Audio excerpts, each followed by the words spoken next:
Hello, I'm Shihab Ratansi in Washington. Here are the main stories brought to you by Al Jazeera. Two American journalists are on their way back to the US after being released from a North Korean jail. North Korean leader Kim Jong-il granted a special pardon for the two women after a meeting with former US President Bill Clinton in Pyongyang. The journalists were charged with illegal entry into North Korea and hostile acts. The Palestinian political group FATAH has convened formally for the first time in 20 years. More than 2,000 delegates are in the West Bank city of Bethlehem for the three-day talks. Leader Mahmoud Abbas is working to change the image of Fatah as an aging, incompetent and corrupt organization. He's also urged members to give peace talks with Israel a chance.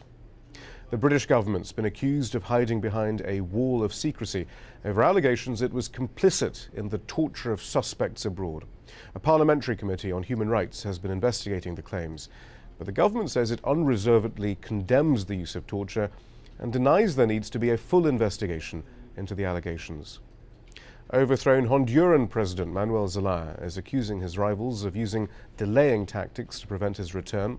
He's also urging the military-backed government to accept a peace deal put forward by the Costa Rican president. Zelaya arrived in Mexico on Tuesday, where he met with President Felipe Calderón, who voiced his support for the resumption of peace talks. Hundreds of women gathered in the Sudanese capital outside the court where a female journalist is facing trial for wearing trousers in public. They were out in force to support Lubna Hussein. The former UN worker may face 40 lashes if convicted of indecent dressing. She now says she hopes to change the country's constitution. Authorities in China say they've formally arrested 83 people in connection with the deadly clashes that erupted in Xinjiang last month.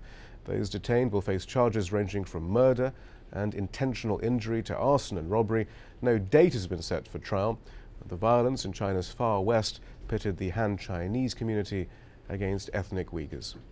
And those are the top stories. You can always keep up to date with the news on our website, the address aljazeera.net/English.